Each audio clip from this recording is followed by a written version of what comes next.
Hi, YouTube friends. Welcome back. So I'm going to try to figure this thing out here, my little YouTube screen recorder. We'll do lives as I can. I'll put up updates, but I like to make little mini videos too, different types also, just to kind of share some of what I do, what I research, what I read. And up on the screen, you see just my bag because it was like the closest thing to match my vintage Wonder Woman belt. Ooh, I think it's from the 70s, guys. Actually, pretty cool. And I see a lot of women online, so cute, of all ethnicities. So I don't want to hear nothing about no culture appropriation because people get inspired by all different types of genres. And I'm seeing so many women, kind of tapping in to their inner Wonder Woman. And I found a little bit of where we could get some of this inspiration from. Am I still recording? Hopefully I am. Here we go. This thing kind of like does its own thing, but it says on the screen that we're still recording, so I'm just going to go with it. So I found this picture. It kind of reminded me of her just a tad, maybe not. But I've noticed a lot too with the Marvel comics or any of the, movies we watch too. A lot of it, even the, fairy tales and children's stories, sometimes they have like an ominous origin story or a very somber one too. I kind of found another one too. So this is so-called Saint Juliana. This is, I think, who they dubbed Saint Barbara, who, these women actually went through a lot in their day because of persecution. And almost now, too, when you hear all of this stuff online about, like, women still being treated with such impossible standards, impossible expectations compared to a lot of men, right? Where it's ridiculous. And you'll see a lot of the times, right? Because you'll see now how many men think they're shaming women who refuse to stay in toxic relationships or literally, as they say, choose the bear or choose the unknown or even death, right? Because, some things can be worse than death. I know it's hard for some people to fathom because they're so scared of death, right? But there are some things worse than death and living a life of agony, right? Or abuse or exploitation, especially people with different belief systems. I do believe there are a lot of, as they say, Muslim or pagan influence on here. Don't mind that, guys. It just went there on its own. So I'm going to this poem, Juliana. I went into some old English poems. I do like my literature, and it also gives you a little inside peek of what was going on during that time. And the name Constantine is in my family lineage, so it was something that stood out, what was going on during that day. Apparently, a lot of persecution toward Christians, even. But in many times of history, they were accounts of martyrdom, right? Of women who did not want to, be sold off or, given away to a tyrant. So the Juliana story takes place during the Diocletian persecution and was probably first set in writing, they say, during the rule of Constantine. The story begins by illustrating the harsh life for Christians under the rule of Galerius Maximianus, describing various acts of violence visited upon Christians. Juliana is introduced as the daughter of Africanus of Nicomedia, who has promised Juliana's hand in marriage to Eliseus, a wealthy senator and friend of Maximian. Although Juliana was born a pagan, she has converted to Christianity, and so she vehemently resists being married to the pagan Eliseus, not wanting to violate the relationship she shares with God.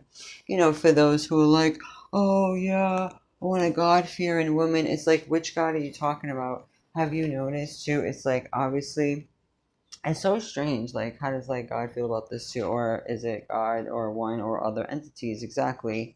Demons, different things like that. Because, you have all of these different religions and you're sharing different ideals. Like this person's religion has a God that has these rules. Then this one has these rules. You know what I'm trying to say? So that could really be a problem in everyday society, as I notice, coming up, people with their different beliefs, but they can come in and have a totally different way of doing things. And you could have been raised Christian or whatever, now it's almost like merged, right?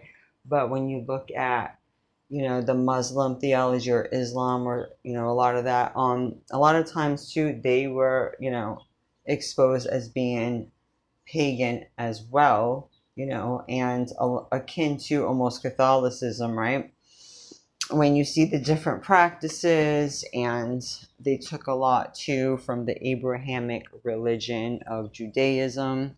And I think Judaism, they prayed like 3 times a day, and so all of a sudden now it's 5 times a day. You know what I mean?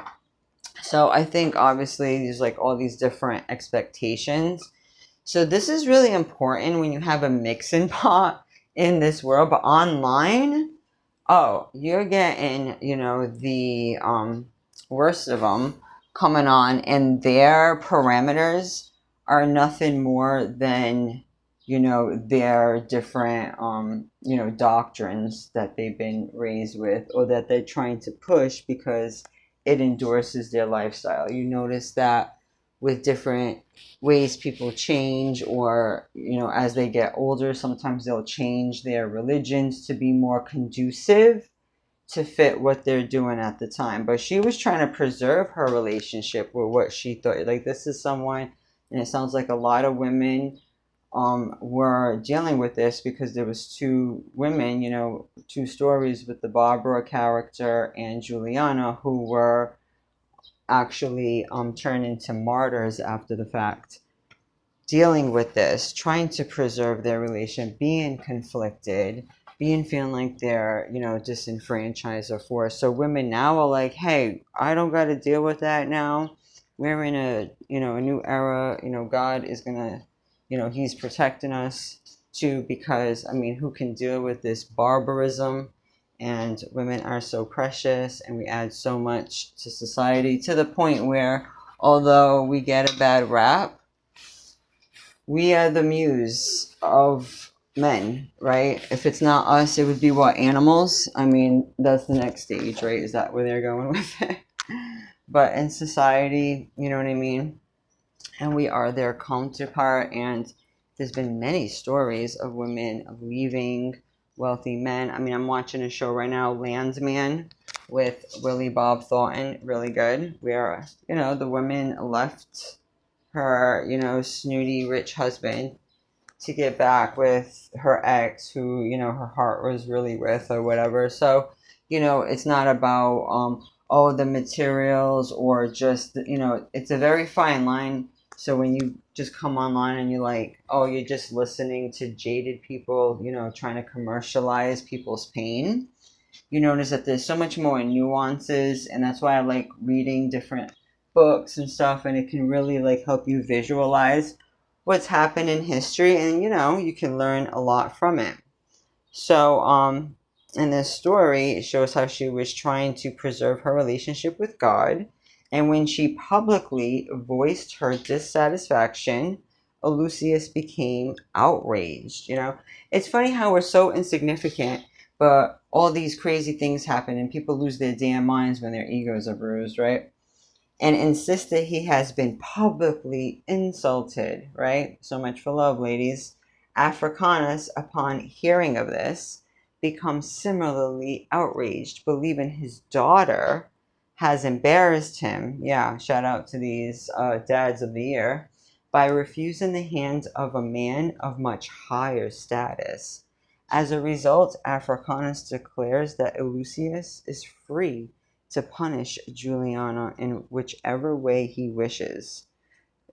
Eleusis proceeds to have Juliana stripped naked, hung by a tree by her hair, whipped, and beaten with rods for over 2 hours. Then she is thrown into prison. Don't think some of these men can't be that savage. Some men will want to put their hands in your throat when they feel like they're being rejected by you. They'll have like instant like rage. So you need to vet and you need to know if like this person's carrying demons, if they're like calling on different entities, if whatever, you know, you just need to take it slow. And when you're dealing with guys out there and they're trying to rush you, and I just say this, you know, it could be a young cousin, whoever I'm talking to, he don't have good intentions, because what's the rush? You know what I mean? A lot of people out there have demons. They won't even give you their real name. It's one thing to have your little, you know, production name or whatever. We're all on YouTube. But if you're so shook that when someone asks you, like, if I'm going to meet somebody out in the open, I'm not going to give them my YouTube name when I meet them, or whatever as they call it, their little nicknames, you know what I mean? Then you already know you're dealing with a demon. It says, while in prison, Juliana is visited by a demon pretending to be an angel of God. Let me tell you, the spirit world knows what you're looking for. And yes, you may have your issues too, whatever. I'm talking to the ladies right now.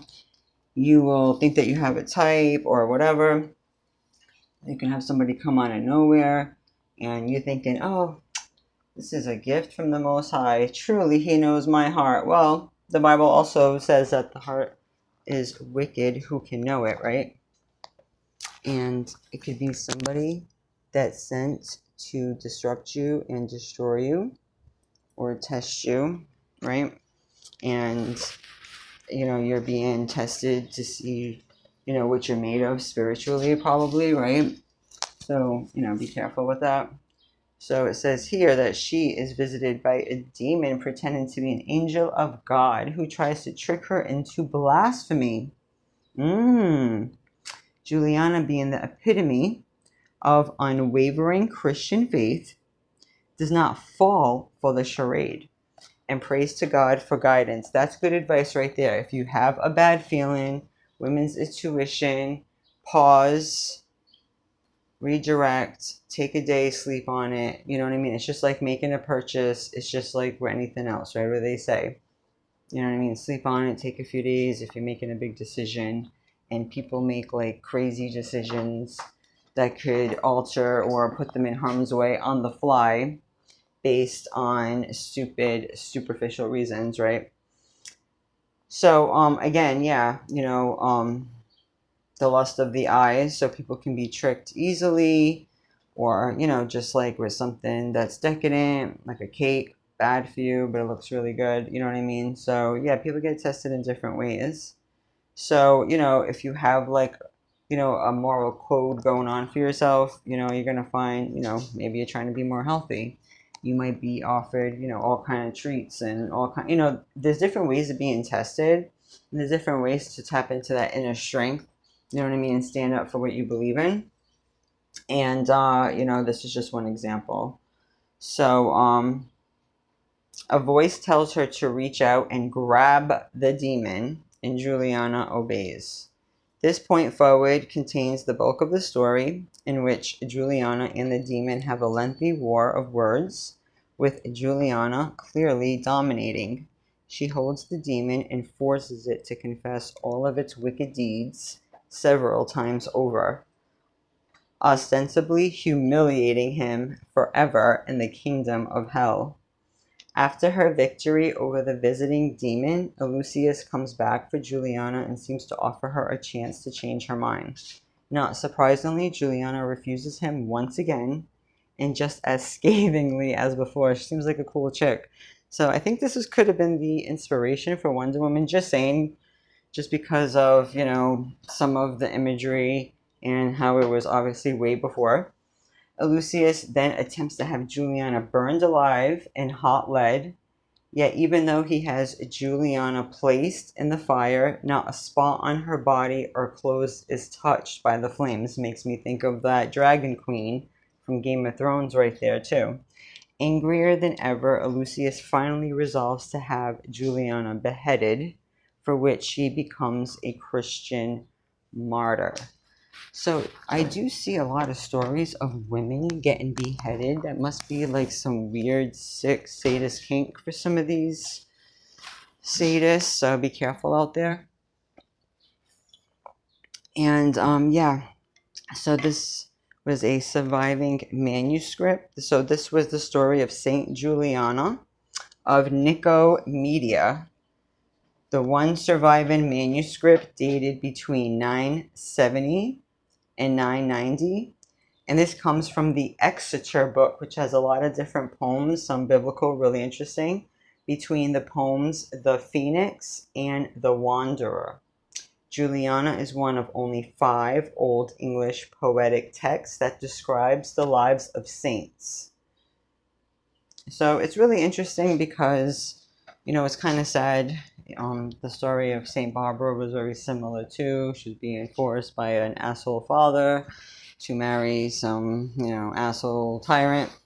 And, a woman with limited choices stuck between a rock and a hard place, And this is something that, women had to deal with for millennia, which is really sad too. And so you got the St. Barbara here. You guys can look up interesting pictures. But yeah, guys, in history, I guess she was locked in a tower. Damn, right? It makes me think of Rapunzel. And I'm like, yeah, women now are standing up for themselves as they should, guys. So I hope that you learned something. Stick up for yourself, and I'll talk to you soon.